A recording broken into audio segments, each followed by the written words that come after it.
Welcome to the recorded version of the Grantmakers and Aging web seminar, Holocaust Survivors, a Trauma-Informed Approach to Aging in Place, from June 6, 2016. Well, thanks so much, Steve, and thanks to all of you for joining us today. We want to welcome you to this session entitled Holocaust Survivors, a Trauma-Informed Approach to Aging in Place. As Steve said, I'm John Feather. I'm the CEO of Grantmakers and Aging, and I'm delighted that so many of you have decided to spend part of your day with us on this very important and very difficult topic. Before we begin, I want to thank the John A. Hartford Foundation of New York, whose continuing support allows us to provide this webinar free of charge to our audience. I also want to thank today's co-sponsors, the Jewish Federations of North America, the Alpert Jewish Family and Children's Service of West Palm Beach, and the Jewish Family Service of Metropolitan Detroit. I also want to thank in a special way our friends and partners at the American Society on Aging and the friendly voice you heard at the beginning, Steve Moore, who have worked with us over the last 4 years to develop the Conversations in GIA program. Today, most Holocaust survivors are in their 80s and 90s, and 1 in 4 lives in poverty. For most, the ability to age in place in their own homes and communities is critical, as unfamiliar surroundings and constraints can trigger traumatic reactions from experiences during the Holocaust. Recognizing that survivors' needs vary greatly based on differences of experience, service providers must display particular care and cultural competence. In this webinar, we'll be exploring the programs that help Holocaust survivors to age in place with dignity and learn methods that can be applicable to other survivors of persecution. We're very pleased to have with us 3 experts in this area. Jenny Frommer is the CEO of the Alpert Jewish Family and Children's Service of West Palm Beach. Yulia Gadienko is the Senior Director of Older Adult Services at the Jewish Family Service of Metro Detroit. And Shelley Rood is the Director of the Jewish Federations of North America Center for Advancing Holocaust Survivor Care. We welcome all of you. Shelley, let's begin with you as we move to the next slide. Could you set the stage by sharing an overview of the work that you do at the Center for Advancing Holocaust Survivor Care and its activities?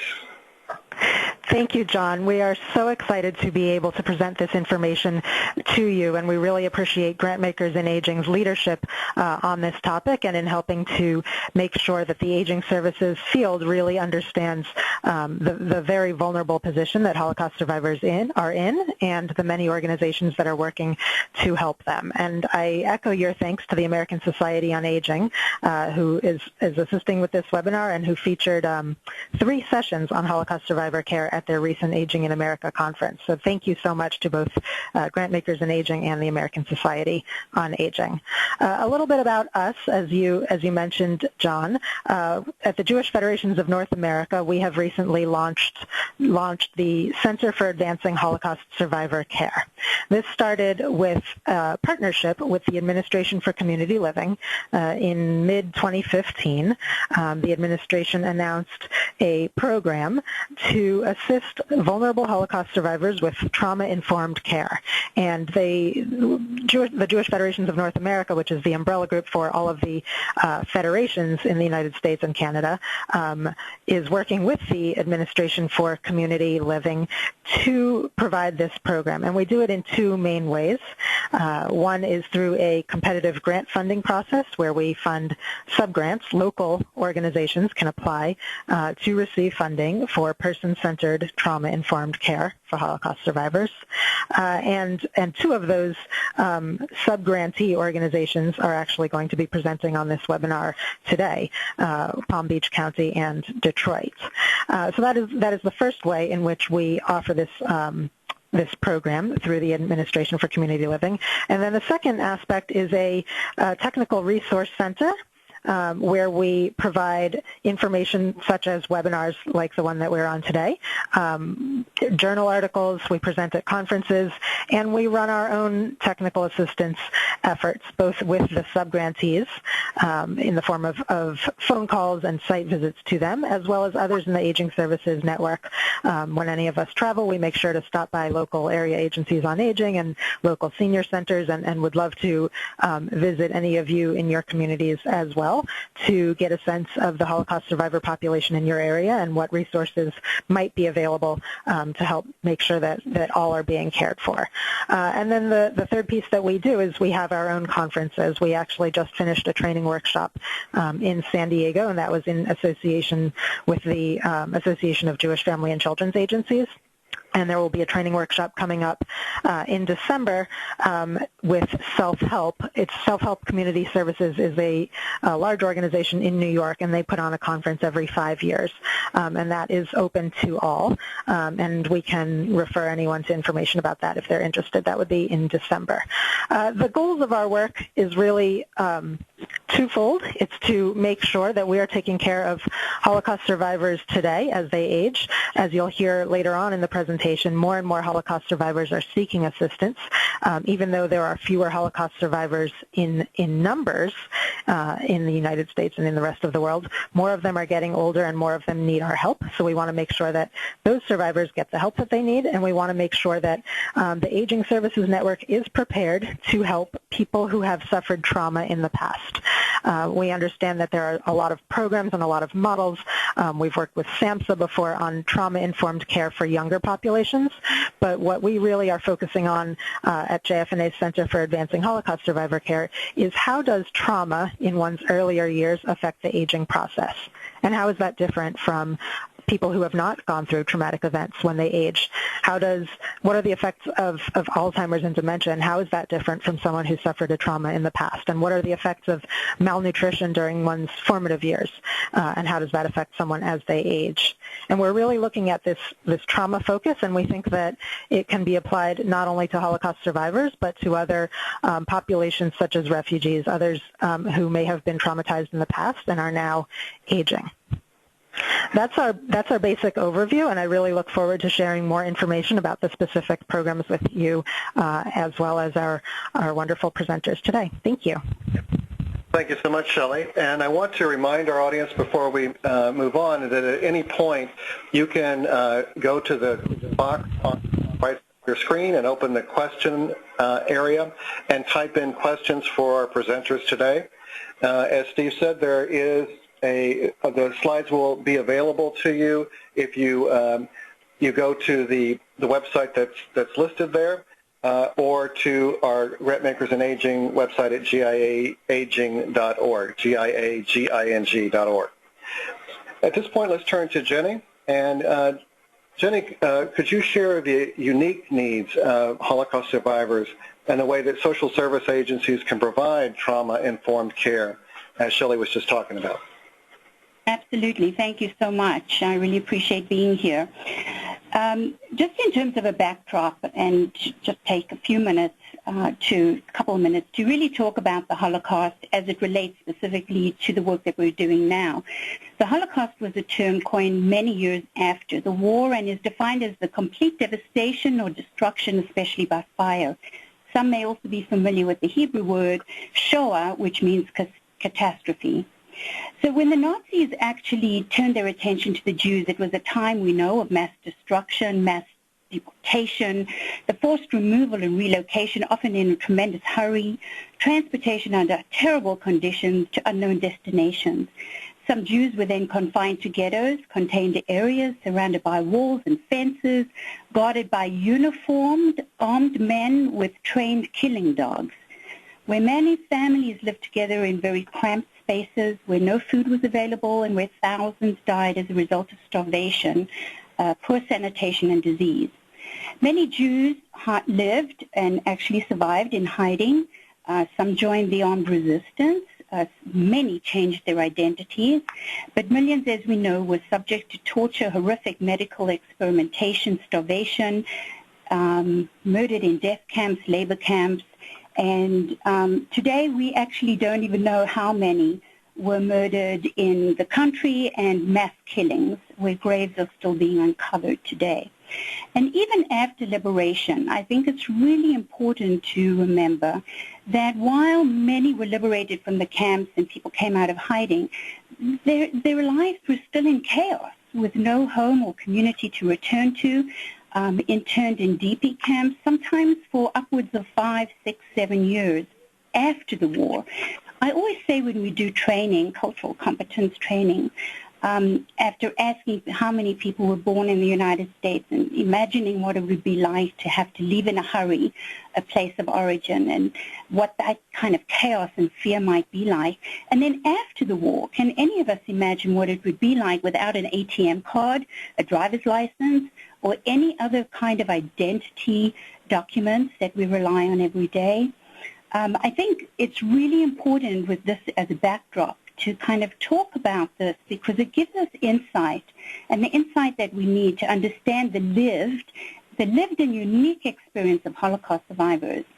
It helps those of us in the JFNA network enhance our ability to focus on maintaining and ensuring the dignity of all the results in general, and then specifically for those who have unique needs. Given their experiences, it wouldn't be a surprise to any of us to know that, and you can see the slide, for the thousands that still are alive today, many of them spent the majority of their lives trying to stay under the radar, retreating into the background and avoiding what may be perceived as bureaucratic systems. They never again wanted to be targeted or identified, and it means that as we think forward about creating user-friendly and easy access to services, we need to ensure that the care systems are not perceived as authoritarian or bureaucratic, but instead are culturally competent and representative. By that I mean recognized as a place of comfort. For example, we, as Jewish organizations helping survivors, with a median age of only 87, and I will ask for the slides to be forwarded, and it's fine that it's there right now. But with a median age of only 87, there are 50% of survivors who are younger. And I say, only 87 because we know that in Florida, it's all relative. So as a child survivor or hidden children, the younger survivor or the wartime experience may have been different. I wonder if you could go back to the slide that is actually the first slide that talks about the Holocaust. One more back. Thanks. And I'll ask for the next slide in just a couple of seconds. So I think going back to the median age, if the median age is only 87, right, then 50% of survivors are younger. And I say only 87 because we're in Florida and it's all relative. But as child survivors or hidden children, the younger survivors' wartime experience may have been different. And here's the key. Since the experience of trauma is so unique, any individual's trauma is related to an event or series of events or set of circumstances that they individually experienced. And by that I mean that that individual was either physically or emotionally harmed or in a situation of life-threatening situations that the effects of which really do have an impact on that individual's well-being, mental, physical, social, or spiritual. And we're going to be dealing with this population and others here for many years to come, which is why services are so important and why trust, the issue of trust, becomes so critical. You'll hear about services provided in Detroit, and we here in Florida do very similar services, including, for example, a private funded service called Eat and Schmooze, which is simply a way of bringing survivors together so that they as a group can feel that they are in a trusted environment. Next slide, please. When we talk about the trauma, I believe that with the previous slide and the information I presented as a backdrop, we can really see how some of these types of conditions, problems, symptomatology get experienced and are presented by Holocaust survivors. Depending on the many years of malnutrition they may have experienced during the war, we actually see more gastric, more dental, more skeletal, as well as muscular disorders They tend to be more common complaints amongst Holocaust survivors. We know that broken bones that were never treated medically or with medical attention may in fact be healed in a way that presents challenges as an individual ages. There were also enzyme, vitamin deficiencies, and other injuries that take their toll on an aging body. For many of survivors, they didn't actually have any familial role models. They never saw their older adults age. They never had parents or grandparents that aged. Sometimes entire families were wiped out. They never saw uncles and aunts age in place. And so for many, this becomes a really challenging situation for them. And so survivors watch their friends and themselves age with very, very little understanding. None of us would appreciate a broken hip due to a fall, but for a survivor, it is really not uncommon for them to feel like they are literally dying. And the reason for that is that from their experience, anyone who had an injury, who was unable to work or was in hiding in the forest and unable to keep up with the rest of the group because of a broken ankle, for example, either were targeted for murder or died because they were found and they were murdered. And so things like being in a hospital setting can re-trigger a survivor to even a sense of full panic. But I'm going to talk a little bit more about that later. So we see here on the slide nightmares, sleep disturbances, feelings of despair and hopelessness, agitation and sadness, a very deep yearning that may never leave. And for 40, 50 years after the war, we now know what was a conspiracy of silence. And on the slide, you see lack of language to use shared experiences. This is really important and very important as we think about displaced persons and persons under persecution today, because not only weren't they able to talk about it, people didn't want to hear about it. They were told, to get over it. They're safe now. And so we know that even those survivors who appear to function well and are seemingly adjusting to aging will report similar kinds of experiences where a lot of their memories are repressed, a lot of their memories have not had the opportunity, and it's kind of like a slow movie that they describe playing over and over and over, and it actually can create or result in these feelings of despair and hopelessness and sadness that never seems to leave. Can we get the next slide? Aging in trauma. You may have noticed on the previous slide that post-traumatic stress disorder, or PTSD, is a possible reaction to trauma. We know that. We know a lot more about it now. And while PTSD may be an appropriate diagnosis, it was actually only identified during and after the Korean War, it is a clinical diagnosis that does not necessarily apply to all survivors. Although many survivors may meet the criteria, after 20 years of experience working with survivors and their family, I am of the opinion that loss or late onset stress symptomatology is a much more apt description of what the majority of survivors may experience. We do know, and it was said earlier, that prior trauma can hinder coping with adversity, and that we know aging often brings adverse situations. But we also know that there's a tremendous sense of resilience, and so sometimes prior trauma can actually inoculate against the reoccurrence of adversity. Previous exposure of trauma can either reduce or enhance coping with additional stress. However, there is a significant body of data which views aging survivors as a high-risk group for emotional pathology, suggesting that old age itself, with its multiple losses, may be particularly difficult for survivors. It has been suggested that for some survivors, old age, like memories, fears, and other physiological residual effects of the Holocaust may resurface for the first time. And we see this so often. We see individuals in their 70s, 80s, and 90s who have never told family members, for example, that they are a Holocaust survivor and have never shared any of their experiences in the past. One survivor said to me once, I can cope with anything. Once you've survived the Holocaust, you can survive normal aging.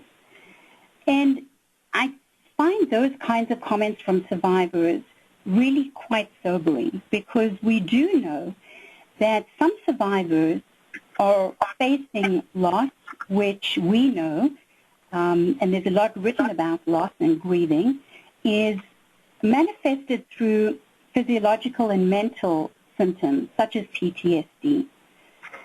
But, I think to myself sometimes that grief or mourning is designed for loss, and we know that, but not the loss due to this scale of catastrophe. And that's why I believe we see so many survivors, and we will see this with other populations as well, who have been displaced, who have lost family members, and have this yearning of not knowing. It's the not knowing in and of itself that can create the kind of triggers for additional loss. I'm going to move on to the next slide, the range of symptoms. This slide and the next one identifies some of the late onset stress symptomatology specific to the experience of survivors. The A, re-experiencing, refers to the manifestation of behaviors related to a really acute physiological kind of sense of experience as a result of trauma. B, the avoidance and numbing may also impact the survivor's functional capacity and are manifested in those behaviors for which a survivor, and this is really important, may never reach out for help. And the next slide, please, talks about increased arousal. These are the kinds of symptomatology that I refer to as psych-ache, a constant state of vigilance, irritability, and those other symptoms listed here that are totally exhausting, and what for any of us would be an extreme sense of angst. When we are designing services for a population who may be experiencing these symptoms, it really does become clearer how important it is to focus on cultural competence and programs that are designed to enhance their quality of life and ensure their dignity for aging in place. I would also like to make sure that we are well aware of and acknowledge the families and the stress they may be experiencing in their caregiver roles. There is much more work to be done on gaining a greater understanding of the transgenerational legacies of trauma and vicarious trauma that many family members experience. And that is particularly true, for example, about dementia. There are many Holocaust survivors for whom life review may never be a reality. As they begin to think about life review, they may get stuck in Holocaust review. And imagine the memories and what little we or more we know about dementia, is that earlier memories tend to stick with us for longer. And so we see Holocaust survivors where there's dementia and a real exacerbation back to earlier kinds of trauma, and then all these range of symptoms really do show up. Next slide, the impact of trauma. Most Holocaust survivors living today were exposed to prolonged and repeated adversity earlier in life, which can be defined as complex trauma. Research has suggested that the impact of trauma depends on the frequency, duration, and intensity of the traumatic event or series of events. And we, again, could be talking upwards of anywhere from, if you're Hungarian, maybe later during the war, but for many it was prolonged into 5, 6, 7, 8, 9 years. Years of fear, anxiety, hunger, and pain, and the psychic during and immediately following the war, even many years after liberation, early life experience may have impacted and cast a shadow over all aspects of their lives. The next slide is really a summary of what I've been talking about. And I would just say that this slide summarizes the common experience of trauma, and as we begin to think about the kinds of services the aging network must think about, and more importantly, the manner in which these services will be provided, becomes really critical as we learn about all of these experiences that Holocaust survivors may have had. And the next slide, please, further summarizes, John, what you said in your introduction, that survivor needs vary greatly based on different kinds of experiences. And as service providers, it's so important for us to gain cultural competence to meet the needs of survivors, and from here forward, learn how to help other survivors of persecution. The next slide talks about triggers. Many triggers have been identified, specifically in working with a Holocaust survivor. And I'm going to conclude my part of the presentation with an overview of triggers. A trigger can be described as a reaction, one that is usually visceral to some stimuli in the environment, or a thought, which could also be a stimulus. A trigger usually creates a flood of adrenaline in the body, which results in what many of us know as the fight or flight response. Not all survivors experience these triggers, and the same trigger may not result in the same response from all survivors. Given the time, I'm going to highlight just a few, and if there are any that you would like further explanation on, maybe we can address this during the question period, or obviously I'm available at any time. Meals and food. Lack of spoiled and bad-tasting food common during the Holocaust. Things like delayed meal times. It reminds me of a client that we were serving. We were serving a client who landed up in the hospital, and this was a client who actually enjoyed life, liked to get out. We really thought she would get out of the hospital really, really fast. However, she refused to go down for PT. And the PT assistant would come and get her, and she just would refuse. It took a couple of days, but what we realized is that she was afraid of missing a meal. And what we do know about Holocaust survivors sometimes is that any time they experience that blood sugar level drop or any sense of hunger, they can go into a full-blown panic. For any of us, we might just try and find food. For them, full-blown panic. Once we realized that she was afraid of missing a meal, what we asked the assistant to do when they would come upstairs to get her from her room for PT is please bring food in your pockets and show her that you had food, and in fact, give, I'm making it up, Mrs. Cohn some additional crackers and applesauce so that she could put them in her pockets as well. Well, we went from believing that Mrs. Cohn would never leave the hospital to her leaving the hospital and actually walking out. And those are the kinds of things and the importance of understanding the potential triggers in the life of a Holocaust survivor. I'm going to just pick two more. Feeling ill or unwell. Illness and being able to work or walk were tremendous liabilities in the Holocaust. I'd mentioned that as well. And so what we sometimes find is Holocaust survivors not letting us know that they're sick, not wanting to have any kind of treatment for fear of feeling vulnerable and helpless, concealing symptoms that actually medically become real problems.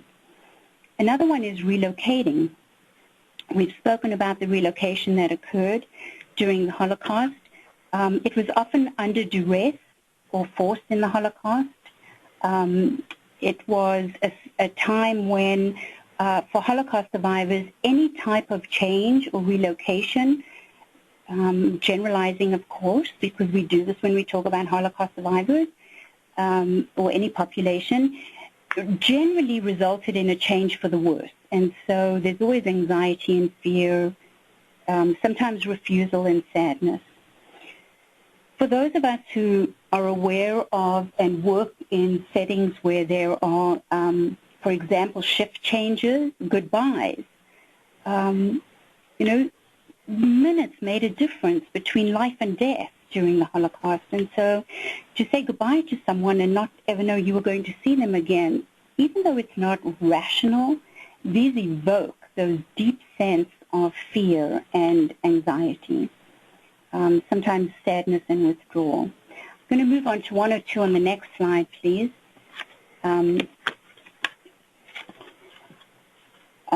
Identification, memories of being forced to wear the Star of David or clothing, prisoner uniforms, being tattooed on arms, just a tremendous sense of indignity. And then what do we do when someone goes in for a procedure or into a hospital? The first thing we do, of course, we all know, is put in an ID bracelet. And then I'm going to end off with medical histories. One of the challenges that we have is trying to have doctors' offices and the medical field really understand the nature and the challenges working with Holocaust survivors and the cultural competence that is needed. Too often, we have a Holocaust survivor who goes into a doctor's office, as we all do, gets these pages of updating information to fill out, and asks a lot of questions about family history. For Mrs. Cohn, who doesn't have a family history, that could be a trigger. What makes it worse is when Mrs. Cohn goes up to hand her paperwork in, and unwittingly, or in an unwittingly way, someone behind the counter says to Mrs. Cohn, you didn't fill out your paperwork. You need to go sit down, fill out your paperwork.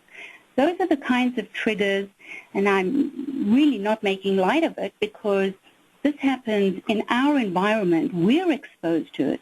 But when you put the trauma kind of superimposed on our experience and how sometimes there are unpleasantness, for us to engage, for a Holocaust survivor, it potentially makes it a lot worse.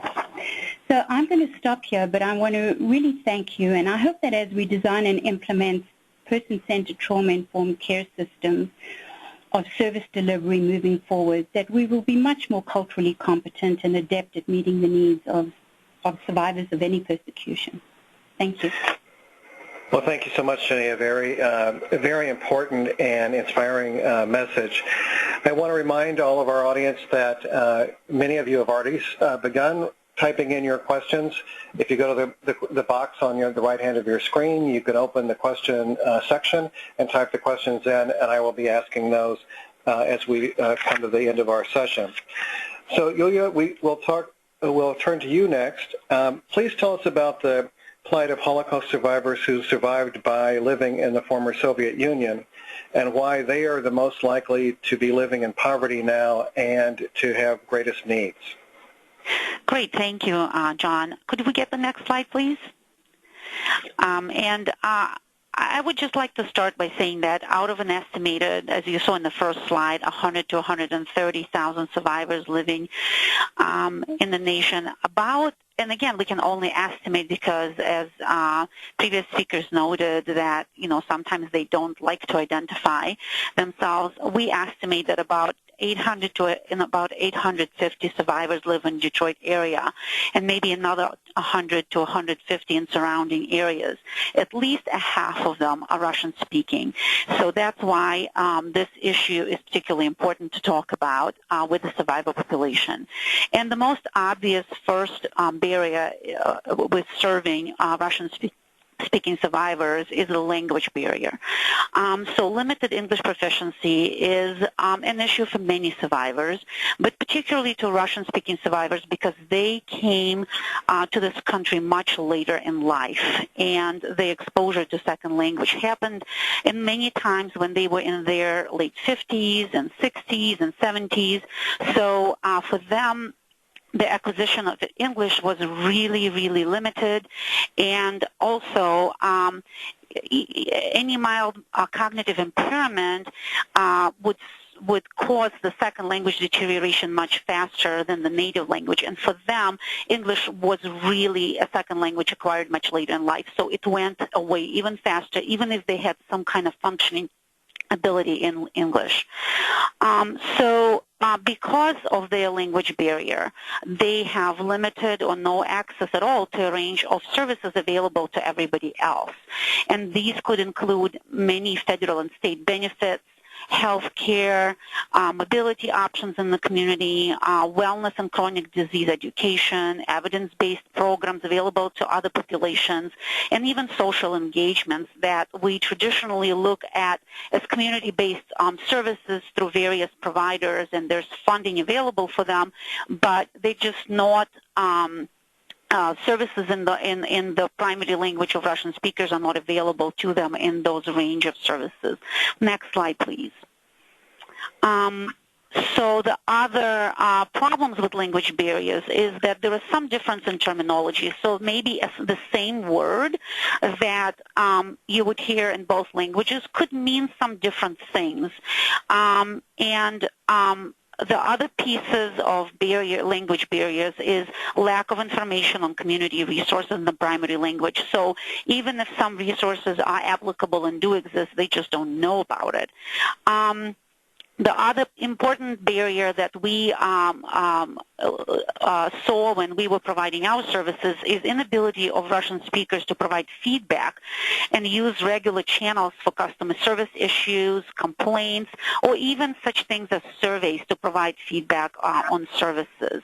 One of the issues that we dealt with recently was our accreditation process that required stakeholder surveys, and they just didn't provide any option for Russian-speaking clients to give feedback to that company. The next barrier that is also very obvious but means a lot of different things to different people are cultural barriers.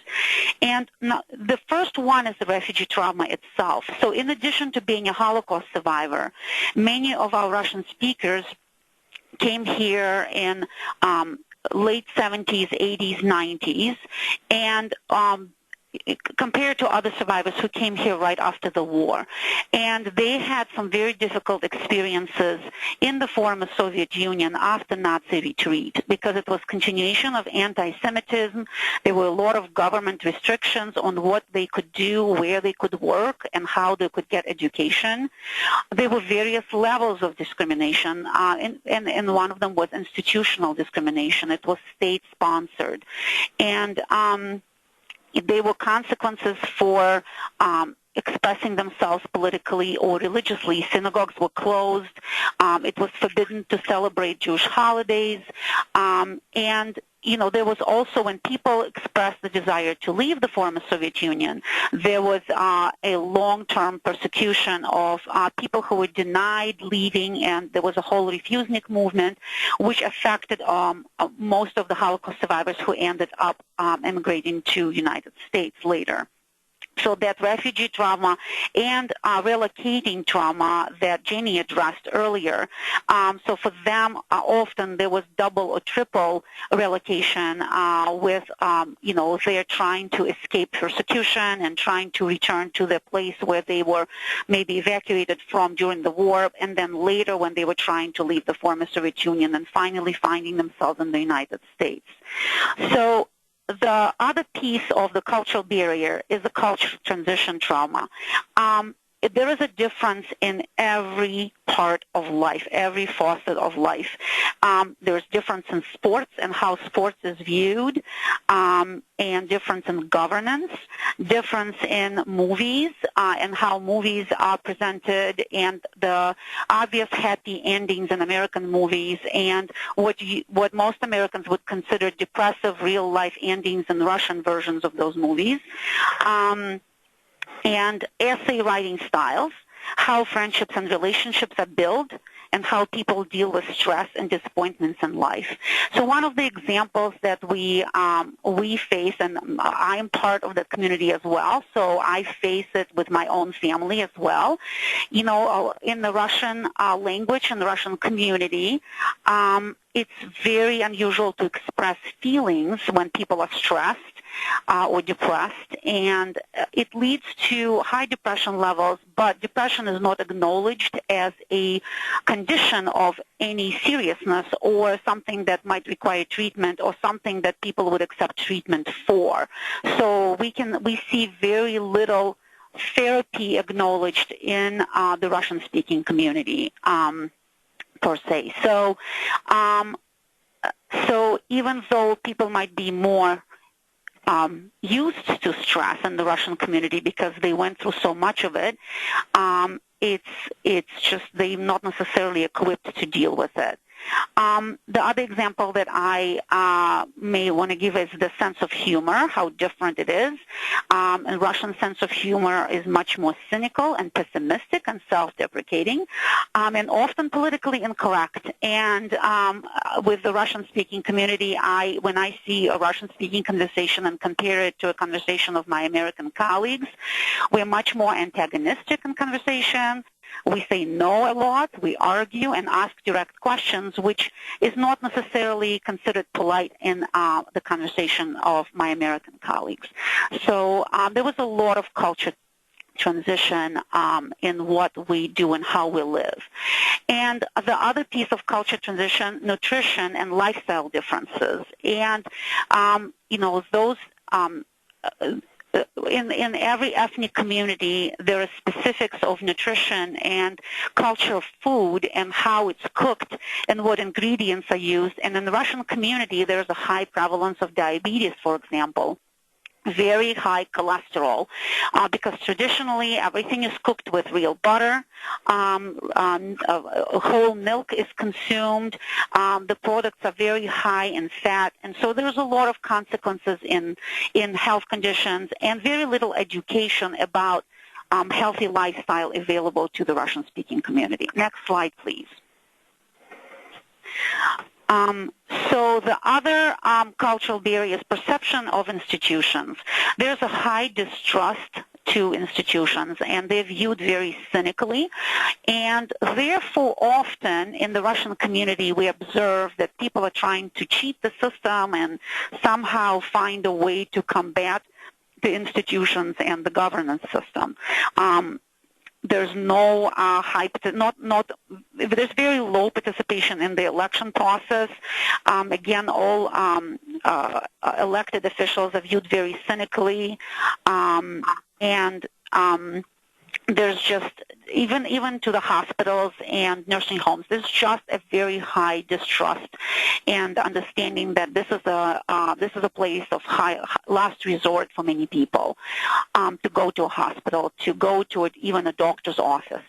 There is also a very close-knit family tie in many families in the Russian-speaking community, and also the grandparent status perception where, unfortunately, when there's a close family tie, the grandparents are often expected to babysit the grandchildren, to carry out a long list of tasks, including cleaning and cooking for the family, for the whole household, and often the survivors are not necessarily helped as much as they might have been helped in the other families because of this grandparent status perception.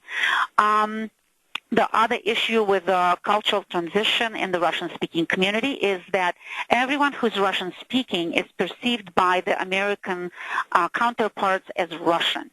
And for many Holocaust survivors who are Jewish, this is highly offensive when they're being called Russian. So there's as you see, and these are just examples of cultural barriers, another limitation that the Russian speakers in the Holocaust survivor community have to often deal with is income limitation. Because they came to this country much later in life, many of them have not been successfully employed, maybe worked some lower income jobs, or have not worked at all and came here when they were all post-retirement age. So many of them really exist on very low pensions or have SSI as their only source of income. Next slide, please. So hearing all that, and again, we're trying to be very short and summarize everything we know in a few slides. So obviously there's a lot more to it. But how do we address as communities, how do we address the issues? What is needed to help this particular community, this slice of Holocaust survivor population? And we try as a community to provide some of these services, but some of them are still needed and gaps in what we provide. So just to give you examples, I have a list of services here starting from bilingual mental health, because translations don't really work well in the mental health, and it really truly needs to be bilingual. Geriatric care management, the same issue. A lot of things are not being translated well culturally and even language-wise. So bilingual services are key to success with this very vulnerable population. Access to transportation and mobility options. And again, for other services and access to even healthcare providers, interpretation and translation are very important, interpretation being the oral version of translation service. And it also is important for access to federal and state benefits. And what we found also that in providing those services, we often can work with funders to create a bilingual geriatric care management position or a bilingual driver. But we can't forget that we also need a bilingual infrastructure in the supervision, because, you know, when you get more than one bilingual person working more than two, they truly do need to address those cultural barriers in addition to language barriers as a team. Also, the importance of having evidence-based programs, especially wellness and chronic disease management programs, in multiple languages is really, truly important. I actually just found out that the Stanford University chronic disease management program is translated into Russian and is currently starting to be available in Russian. We just have to find accredited people to hold this program maybe, and materials, and afford all of this. So there's a lot of issues related to providing even evidence-based programs available to other populations to the Russian-speaking community. Multilingual community outreach and resource books are very important, or like online resources. Multilingual service access points and information and referral assistance are really important. And I think just understanding that people who really have limited English proficiency are especially vulnerable because they are limited in what they can access in the community and what's available to them. And that's my portion. Thank you. Well, thank you so much, Judith. And now we'll turn to some of your questions. We have a lot of them. We'll turn to some of them, and I will ask a specific person, but then all of our speakers are welcome to talk. So, Shelley, here's one. I'll start with you. The questioner says, I'm not familiar with the term trauma-informed care. Could you say a little bit more about that? And are there other groups using methods like this, thinking particularly about current Syrian refugees? Absolutely. I actually can't speak specifically to current Syrian refugees, but the term trauma-informed care is widely used in the service industry now, actually through SAMHSA, a division of HHS, the Substance Abuse and Mental Health Administration. SAMHSA has a program called the National Center for Trauma-Informed Care. Oops. Phone sounded okay. I hope you can all hear that. SAMHSA has a program called the National Center for Trauma-Informed Care, and it's a really wonderful resource center, technical resource center, and they have on their website models of trauma-informed care, and they have staff that is available to assist social service agencies with their programs in helping to make them more trauma-informed. Many of the models, as I mentioned during my intro, have to do with younger populations. So they have to do with maybe urban youth who have faced trauma or violence, and how do they overcome that and lead a productive life? Or how do people who have faced traumatic domestic violence situations, for example, go on to be able to access services and not miss doctor's appointments and not eat poorly as a result of the traumas that they faced. But trauma in aging, not as it relates to elder abuse, that's a different situation, but aging, the normal processes of aging and how that relates to past trauma is is something that Jewish family service agencies have been doing with Holocaust survivors for a very long time, and it is now becoming more widely recognized. And we're really grateful that others are recognizing our leadership and expertise in providing this trauma-informed service for an aging and elderly population. So the short answer is yes, trauma-informed care is gaining in popularity among service providers for many different populations, including older adults, and we can certainly connect you with resources to learn more about that. And actually, if we could move on to the next slide, that has the contact information for our speakers. So gives their contact information for all three. I'll ask the next question to both Jenny and Yulia, and this is about the impact of this trauma on the multi-generational family. So the person came here and has a family here in the United States that was born here, was not subject to the trauma. What are some of the impacts that you see on the rest of the family's life and their interaction with the person who did suffer trauma? I'll be happy to go first. Excuse me. There actually only recently has been research that has begun to look at transgenerational trauma. Most recently, there are actually 3 articles that were published, and the researchers came up with an actual tool to measure transgenerational trauma, because a lot of the earlier studies really looked at qualitative, kind of, again, very rich life experience, the lived experience of second and third generation.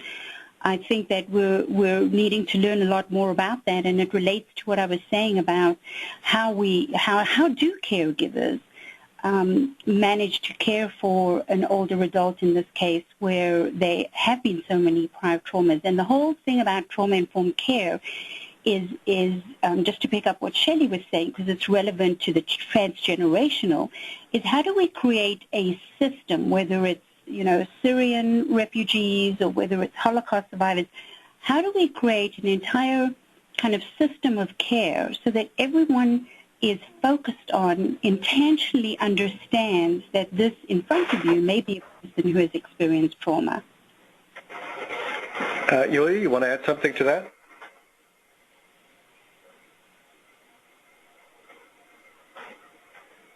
Okay. May have some technical issue, but yes, I'm sorry, go ahead. So what we can see in our survivor families is that many of them, because of the trauma and the second generation and third generation trauma, many families become disassociated. So basically children and grandchildren kind of distance themselves from survivors and, are not necessarily part of the support system for the survivors that we serve. And it's very difficult to watch and very difficult to help. And everybody, they experience that second-hand trauma and often first-hand trauma because of the mental health state of the survivors that we are serving. So we see that. We also see that there's just not necessarily enough resources for the caregivers in general in the community, and particularly for caregivers who experience such high level of trauma. I think we have one other opportunity for a question, and that's going to be a question about, are you familiar or are you using hospice services in the work that you're doing? And do you have experience in what cultural competence in a hospice setting would look like for this population? I'll let anybody pick up on that one. I'm happy to jump in first again. We do work with hospice, end-of-life issues, and that was actually one of the triggers. End-of-life issues for Holocaust survivors and their families are particularly challenging. We know many of us tend, or we know people who don't want to deal with it. But for Holocaust survivors, and I'm generalizing, of course, many of them feel that they have kind of been invincible. Nothing's killed them yet, and nothing's going to ever kill them. There's this kind of magical thinking, and so that's the one extreme. On the other side of it is they believe any time they get sick that they are literally dying. So I work with hospice, has actually been around, and particularly the training and when we get called in on an individual case, has really been around trying to help the team, the hospice team, very specifically work with end-of-life issues as it relates, but also the families of Holocaust survivors who have sworn to protect their aging parents or relatives. And then I think there's kind of one other piece just to be aware of, and that is during this process, even before hospice, it's the sense of kind of control and the family support that we most often have to help with. We have, for example, been able to work with hospice to the point where someone with dementia, end of life, actually have them curl up. I know it sounds strange, have them curl up with a volunteer, fetal position on a mattress on the floor, because that's the only thing that seemed to work, and that's the only thing that seemed to help that survivor. Well, thank you so much. As we're coming to the end of our presentation today, I want to return to each of you and ask you to give our audience your final thoughts and words of wisdom. So, Yulia, we'll start with you. Sure. So I just want to encourage people to consider, if they find themselves, let's say, in a country that they don't really speak the language very well, like in France, or any other country in the world where they don't feel particularly fluent, what would that experience be, and how to navigate, everything around them, and if they had to live there for a couple of months and had to deal with healthcare and buying food and everything and anything, every piece of daily life, how it would feel, and who would they turn to for support, I guess. Well, thanks. Jenny? I would like to encourage all of us, as we gain more knowledge and awareness and then really sensitivity in our practice. And I think that really thinking about Grantmakers in particular, that there are so many gaps in service for a traumatized population that we can, potentially work as a community who care about aging in place, really try and identify ways to support and engage and to make sure that traumatized individuals really are not re-traumatized over time as they age. Thanks. Shelley, last word to you. Thank you. I really want to echo what Yulia and Jenny just said, and ask everyone to keep in mind to be on the lookout for places in which cultural competence can really go a long way in the provision of service, that a person may be exhibiting symptoms that seem strange, and with a little bit of digging and research, we might be able to discover how we might be able to help that individual, because there is a good chance that a person may have suffered trauma in the past. So I call on everyone to remain sensitive to that and to look for opportunities to increase this awareness for not only Holocaust survivors, but any vulnerable population as they age.